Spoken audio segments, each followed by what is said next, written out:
सरकार ने सितंबर 2025 से जीवन बीमा और व्यक्तिगत स्वास्थ्य बीमा पॉलिसियों को जीएसटी से मुक्त कर दिया है।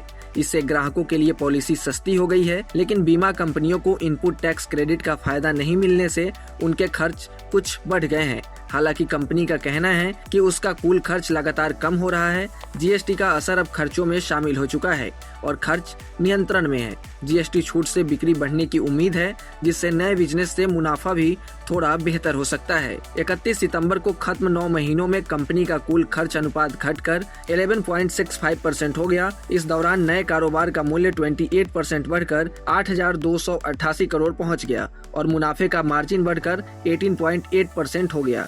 कंपनी ने तिमाही में 12,930 करोड़ का शुद्ध मुनाफा कमाया। यह पिछले साल से 17% और पिछली तिमाही से 28% ज्यादा है। दिसंबर 2025 तक 9 महीनों में कुल कर पश्चात लाभ 16.7% बढ़कर 29,138 करोड़ हो गया। जीएसटी छूट के बाद बढ़े खर्चों को संभालने के लिए कुछ बीमा कंपनियों ने एजेंटों के कमीशन में कटौती का सुझाव दिया है। आर्थिक सर्वेक्षण में कहा गया है कि बीमा बेचने की लागत बहुत ज्यादा है, जिससे नए ग्राहक जुड़ने में दिक्कत आती है और सेक्टर की ग्रोथ धीमी होती है।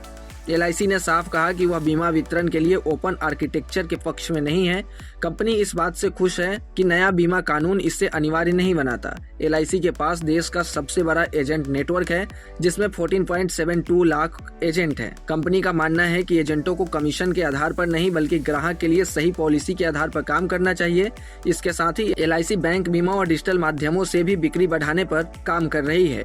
बैंक के जरिए पॉलिसी बेचने का हिस्सा 3.4% से बढ़कर 4.5% हो गया है, जबकि डिजिटल और अन्य माध्यमों में यह 1.9% से बढ़कर 3.7% हो गया है। एनएसई के आईपीओ को मंजूरी मिलने के बाद एलआईसी ने कहा कि वह आईपीओ के नतीजे देखने के बाद ही अपनी हिस्सेदारी बेचने का फैसला करेगी। अभी एलआईसी के पास एनएसई में 10.7% हिस्सेदारी है। कंपनी ने साफ कहा कि वह एक रणनीतिक निवेशक और प्रमोटर बनी रहेगी और अभी कोई अंतिम फैसला नहीं लिया जाएगा। ऐसे ही तमाम अपडेट्स और शेयर मार्केट से जुड़ी तमाम जानकारी के लिए आप बने रहें गुड रिटर्न्स डिजिटल के साथ।